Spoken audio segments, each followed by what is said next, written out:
Bonjour à toutes et à toutes, ravi de vous accueillir dans Libre Ensemble, votre rendez-vous de la laïcité. La gestation pour autrui est l'une des méthodes de procréation médicalement assistée des plus débattues dans nos sociétés car elle pose des questions éthiques, juridiques, psychologiques ou médicales. Nous allons faire le débat aujourd'hui en croisant les regards de la pratique médicale et du droit.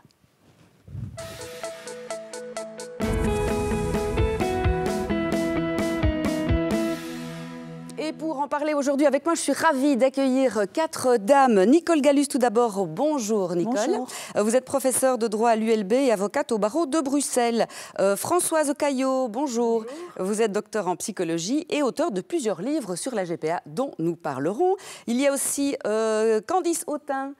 Bonjour docteur Candice Autain, vous êtes professeure, vous êtes gynécologue et chef de clinique au CHU Saint-Pierre. Et enfin Suzanne Hennen-Wolf, bonjour. Vous êtes professeure de psychologie à l'Université catholique de Louvain. Alors, je vais commencer avec vous, Candice Autain, docteur. Dites-nous ce qu'est exactement une GPA et est-ce que vous en pratiquez beaucoup par an ? Alors, une GPA, donc gestation pour autrui, c'est la situation dans laquelle on a un couple qui a un projet d'enfant, on va l'appeler le couple intentionnel. Ce couple ne peut pas mener une grossesse à terme et va donc bénéficier d'une fécondation in vitro qui va permettre d'obtenir les spermatozoïdes de monsieur, les ovocytes de madame, qui vont être donc mis en fécondation in vitro. On va obtenir des embryons et on va remettre l'embryon dans l'utérus, non pas de madame, mais d'une mère porteuse ou femme porteuse. Mère dite porteuse. Est-ce que vous en pratiquez beaucoup par an? Comment est-ce que ça se passe? Non, très très peu. Il y a très peu d'indications et donc ça représente moins de 1% de notre activité. Et donc on a entre 5 et 10 demandes par an et on a, on va dire, entre 1 et 3 couples qui sont pris en charge par an. Alors, nous avons eu la chance de pousser les portes de votre service au CHU Saint-Pierre. Merci déjà. On vous retrouve dans votre lieu de travail, votre laboratoire. Des images de Pierre Sconbrot. On se retrouve juste après pour réagir.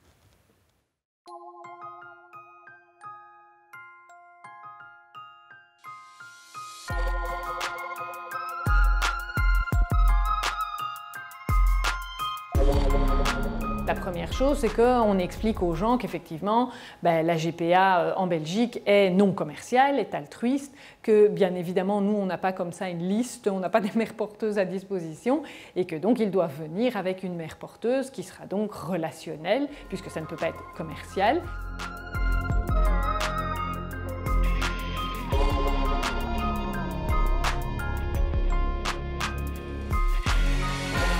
En gros, le gros principe pour une femme, c'est qu'elle devient mère d'une seule façon, c'est en accouchant. Alors, ce n'est pas tout à fait vrai, elle peut aussi devenir mère en adoptant, mais en dehors de ça, au jour d'aujourd'hui, on ne devient pas mère autrement. Et si on fait une loi sur la GPA, ça veut dire qu'on va peut-être introduire une nouvelle manière de pouvoir devenir mère.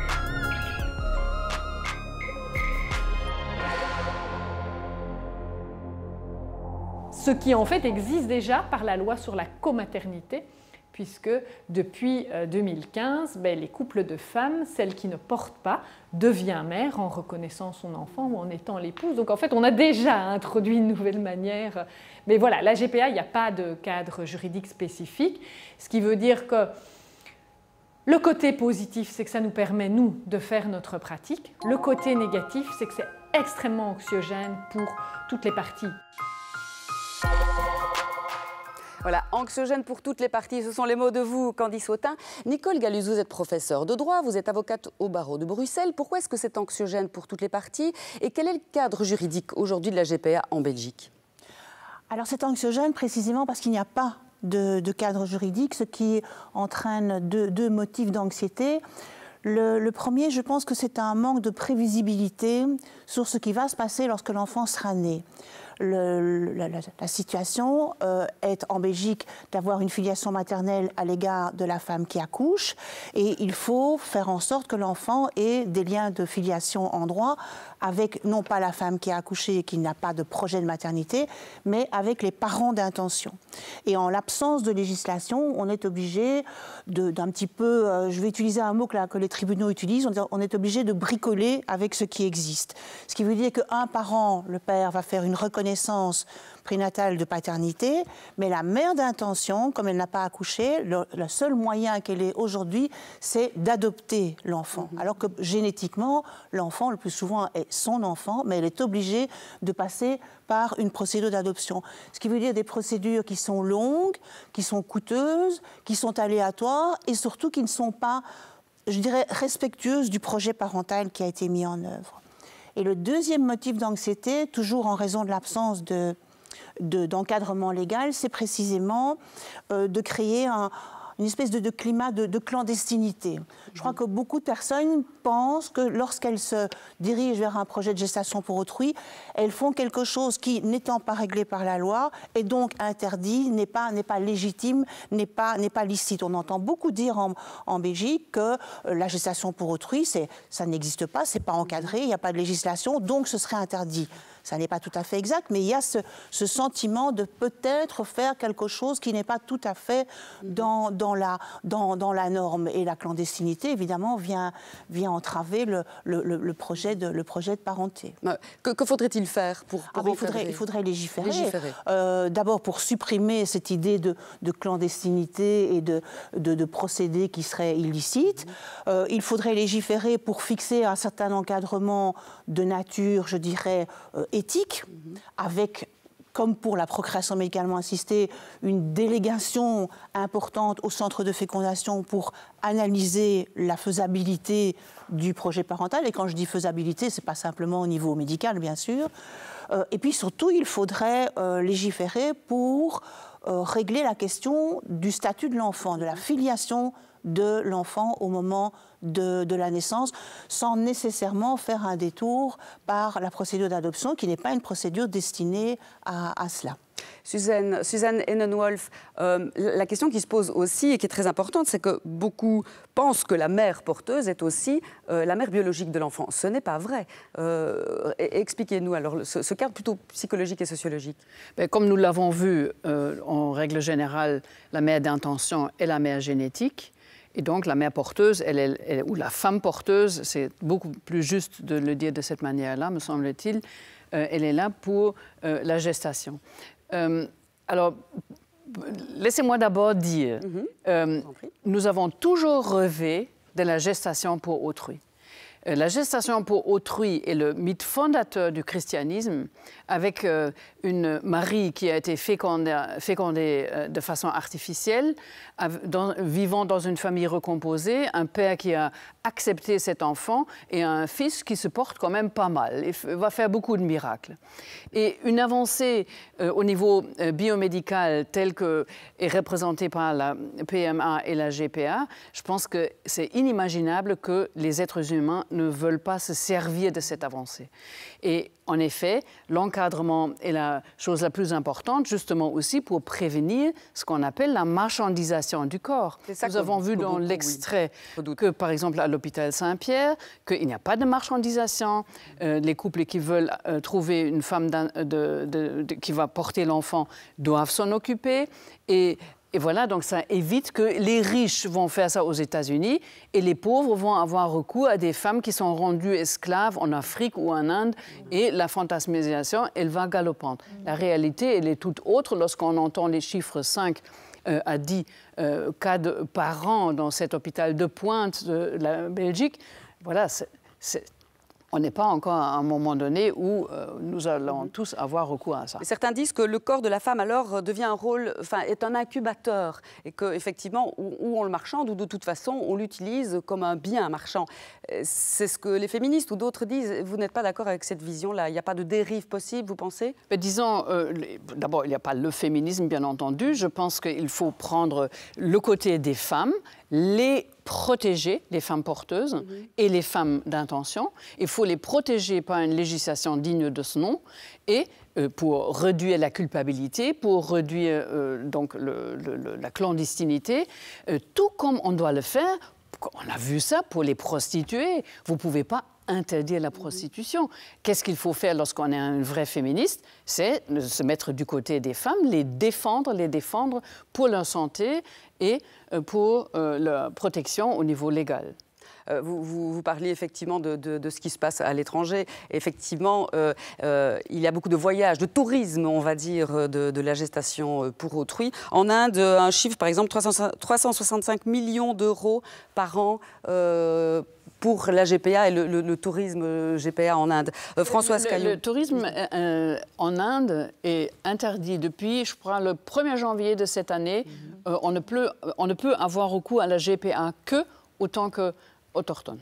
En tant qu'autochtone, d'accord. Les parents demandeurs doivent être nés sur le sol en Inde.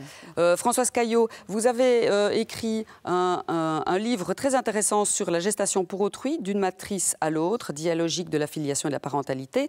Vous y analysez notamment, vous faites un petit historique de la GPA. Comme le disait Suzanne Hennone-Wolf, ce n'est pas nouveau, ce désir d'enfanter chez tout un chacun. Oui, tout à fait. Et je vais à la fois rebondir dans le débat sur ce que dit Suzanne et sur ce que dit Nicole.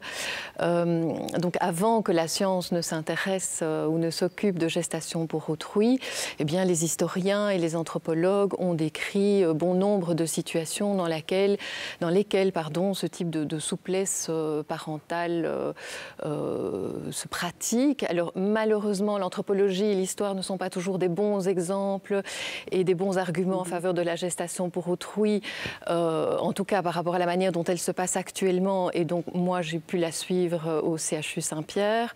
C'est que, si on prend un exemple de la Genèse, par exemple, qui est l'exemple d'Abraham et Sarah qui ont eu un enfant grâce à Agar, leur servante, Agar et Ismaël, dans la fin de l'histoire, sont abandonnés dans le désert parce que Sarah va parvenir à avoir un enfant.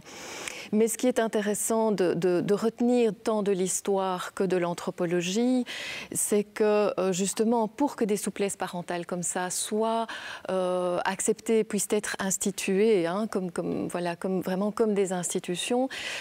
Et ça, c'est Françoise Héritier qui le rappelle, et je pense que c'est une grande anthropologue qui a beaucoup travaillé sur la parenté et ces systèmes. C'est qu'il faut d'abord qu'elles s'inscrivent dans une culture collective, qu'elles soient soutenues, et ça, elle le dit sans ambiguïté par la loi du groupe, et qu'elle corresponde aussi à l'imaginaire collectif. Et ça renvoie à toutes les représentations que nous avons actuellement de la famille, de comment on forme une famille. On entend un papa, une maman et rien d'autre. Les représentations qu'on a de la parentalité, les représentations qu'on a de la manière d'élever un enfant, les représentations qu'on a de la maternité et aussi donc du corps des femmes. Et ça, c'est un débat, on voit qu'il n'est pas c'est finalement le droit à être parent. Dans certains pays comme en Grèce ou en Israël, on peut recourir à la GPA, mais uniquement si on est marié dans un couple hétérosexuel. Donc le droit d'être parent n'est pas là pour tous. Vous avez rencontré des cas spécifiques que vous analysez dans le livre. Racontez-nous quels sont leurs désirs profonds et puis leur parcours. Alors, tous les parcours sont des parcours de souffrance et je pense que le docteur Autain pourrait le confirmer. Ce sont des parcours d'une immense souffrance et de grandes difficultés au cours desquelles parfois certaines mamans d'intention ont vécu une grossesse, ont perdu un bébé, ont perdu leur utérus et toutes ces histoires ont été entendues, ont été accompagnées. Moi, ce que j'en retiens en tout cas, c'est la dimension du lien. Si on prend un tout petit peu de recul par rapport à la question des dons en PMA, on voit que les premiers dons de gamètes étaient des dons de sperme qui se faisaient dans l'anonymat et qui étaient assortis bien souvent d'un secret sur les origines, d'un secret sur la conception. Et on a vu les dégâts d'ailleurs que ça a fait sur quelques générations d'enfants qui sont devenus des adultes. Je pense au livre de Arthur de Kermel-Vezen, qui écrit « Né de spermatozoïdes inconnus », qui dit « Je ne suis pas à la recherche d'un père, je suis à la recherche d'une compréhension sur mes origines ». Puis on a vu que la féminisation des dons, c'est-à-dire le don d'ovocytes, a amené des demandes des femmes de pouvoir avoir un lien avec la donneuse, qui n'était pas qu'un lien génétique, qui était un lien de partage d'une histoire. Et avec la GPA, je trouve que ce qui ressort de cette expérience au CHU Saint-Pierre, puisque c'est un travail qui a été fait en collaboration avec le CHU Saint-Pierre et le service de psychologie du développement de la famille à l'ULB, c'est cette dimension du lien et du respect des places de chacun des protagonistes, en ce y compris et surtout de l'enfant. Parce que c'est le lien que les parents d'intention vont pouvoir construire avec la mère porteuse pendant les traitements, dans des processus d'identification, pendant la grossesse, les premières nausées de la grossesse, les seins qui durcissent, enfin tous ces symptômes de la grossesse, le bébé qui bouge et les échographies, qu'ils vont pouvoir se construire leur enfant intérieur, qu'ils vont pouvoir anticiper sa venue, préparer la grossesse et aussi lui préparer un récit sur son histoire, qui ne soit pas un récit purement factuel, mais qui soit un récit affectif, qui lui permet de s'inscrire dans une histoire affective, une histoire partagée, et donc assez transparente en fait. Docteur Autain, les familles que vous recevez effectivement éprouvent ce désir-là, se posent toutes ces questions-là. Vous les voyez bien avant. Comment se passent les rendez-vous quand un couple vient chez vous en demandant une GPA ?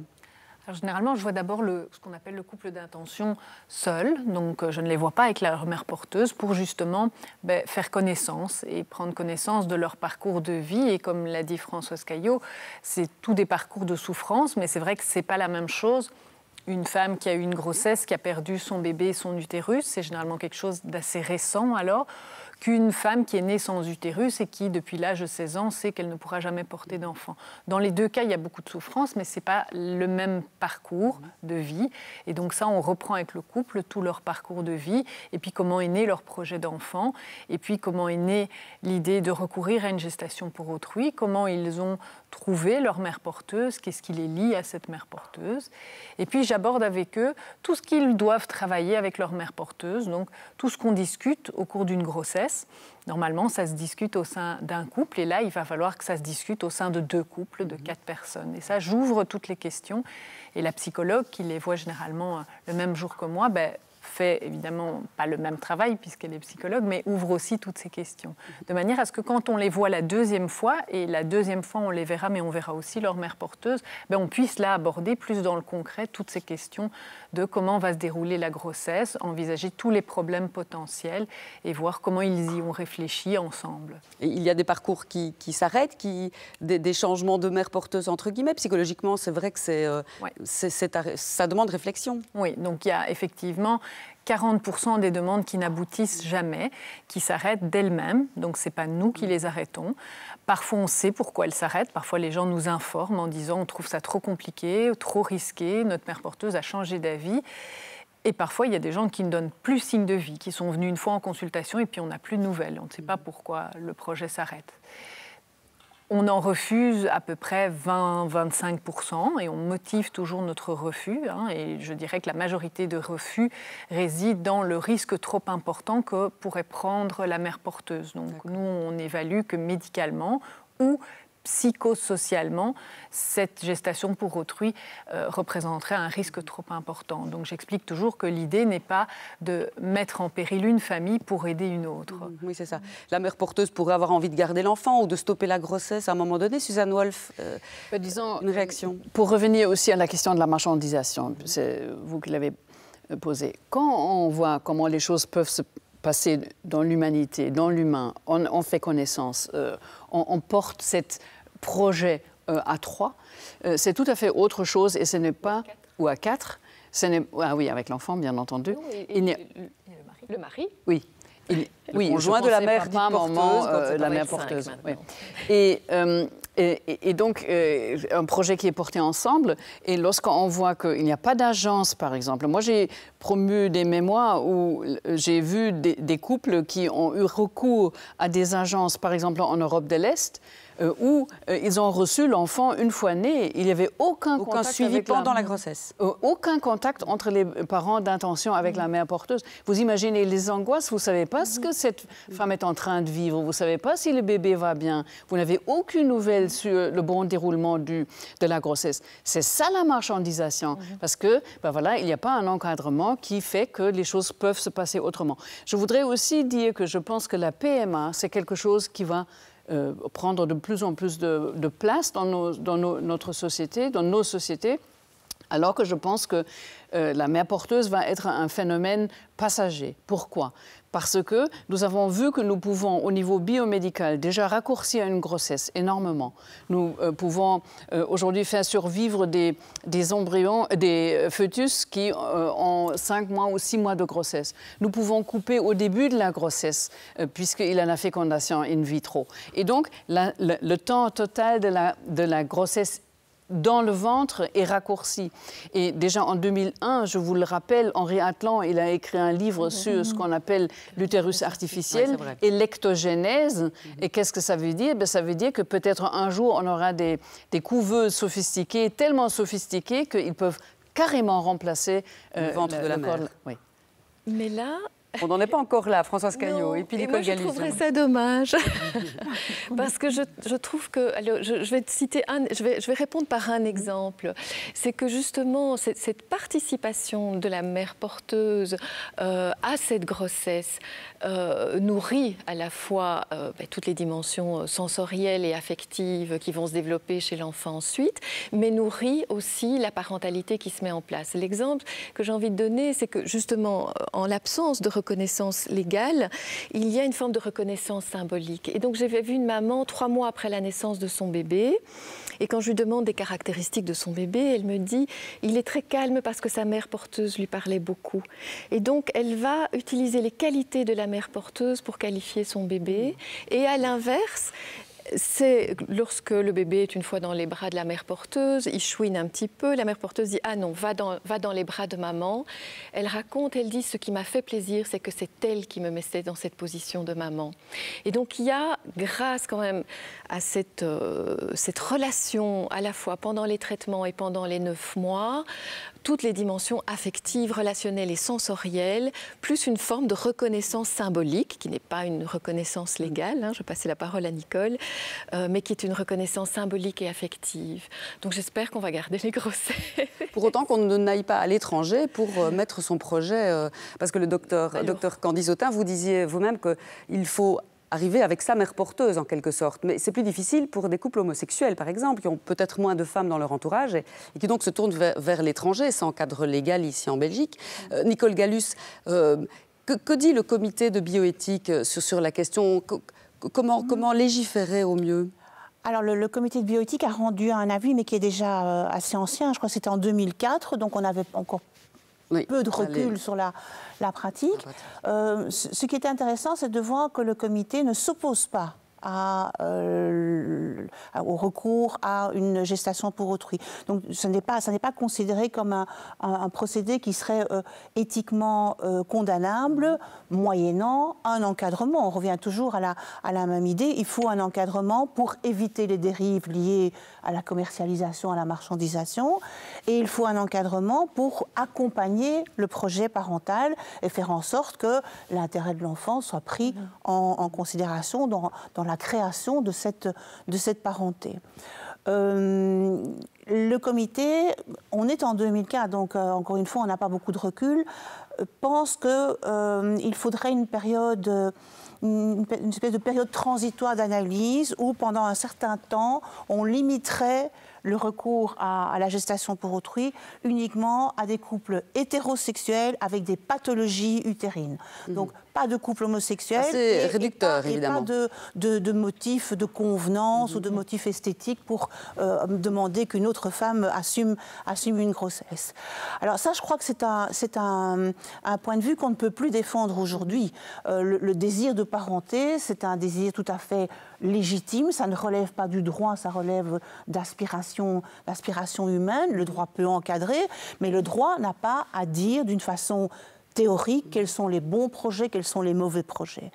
Et dire que les couples homosexuels devraient être exclus de la gestation pour autrui, c'est un point de vue qui n'est plus tenable aujourd'hui, puisque nous avons depuis quelques années une loi qui permet aux femmes qui ont un projet parental mis en œuvre évidemment par une procréation médicalement assistée, on leur permet d'avoir dès la naissance un enfant qui a un double lien de filiation maternelle. Donc cette idée que la structure de la parenté doit nécessairement être une structure binaire et bisexuée, c'est quelque chose qui ne tient plus dans notre droit en raison précisément de cette législation et de la future législation. Oui, voilà, j'allais dire, il va falloir que le droit et nos gouvernements se ressaisissent de la question. Parce que là, il y a beaucoup de débats et également le comité. Il nous reste 4 minutes environ. J'aimerais faire un petit tour du monde aussi. Légalement, sur qui est-ce qu'on pourrait se reposer, Nicole Gallus, en matière de droit GPA? Chez qui est-ce que ça marche bien, finalement?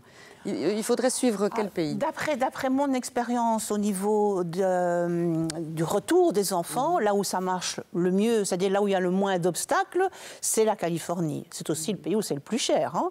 Mais c'est tout à fait encadré. Il en revient à une GPA à 2 vitesses, comme le disait Suzanne Hennenwolf. Mais bon, l'enfant... C'est bon pour Elton John et Mathieu Broderick. L'enfant naît sur le territoire américain, il est américain, il vient en Belgique sans le moindre problème. Et puis, revenu en Belgique, nos tribunaux en Belgique agissent avec bon sens. L'enfant est là, donc il faut lui donner un statut, et un statut qui corresponde aux parents d'intention. C'est beaucoup plus difficile, par exemple, pour l'Ukraine, où là, les instructions du ministère des Affaires étrangères sont de refuser les documents de voyage pour permettre à l'enfant de revenir en Belgique avec les parents d'intention. Suzanne Hennenwolf, Candice Autain, votre vision, si vous travaillez avec des collègues en France, par exemple, où on sait que là, une loi vient aussi d'être votée sur la PMA, qui s'ouvre à toutes, mais pas la GPA encore. Mais certains disent que là aussi, ça va être la dérive à la GPA. Qu'en pensez-vous ? Ah non, mais la France a complètement diabolisé la GPA et donc je pense qu'il n'y a plus moyen d'en parler de manière sereine. D'ailleurs, il n'y a plus personne qui défend la GPA en France dans les politiciens. Donc voilà. Même avec cette PMA aujourd'hui pour tous? Ah non, ils ont vraiment séparé la PMA et la GPA, et donc pour eux, la GPA est associée au fait de permettre à 2 hommes de devenir parents, et ça, je pense que c'est encore trop compliqué visiblement pour la société française. Les anti-choix et autres. Oui. Voilà, et donc ok pour toutes les femmes, là, la société française, mais qui porte sa voix très fort. Porte sa voix très fort, effectivement, et donc. Là, oui, au niveau français, je pense qu'il n'y a aucune chance qu'il y ait une loi qui puisse passer, en tout cas une loi positive qui encadre positivement. Mot de la fin, Françoise Caillot. Moi, je plains évidemment les femmes porteuses qui vont porter des enfants pour des Français sous des très mauvaises conditions et pas encadrés comme il le faut. Bien sûr.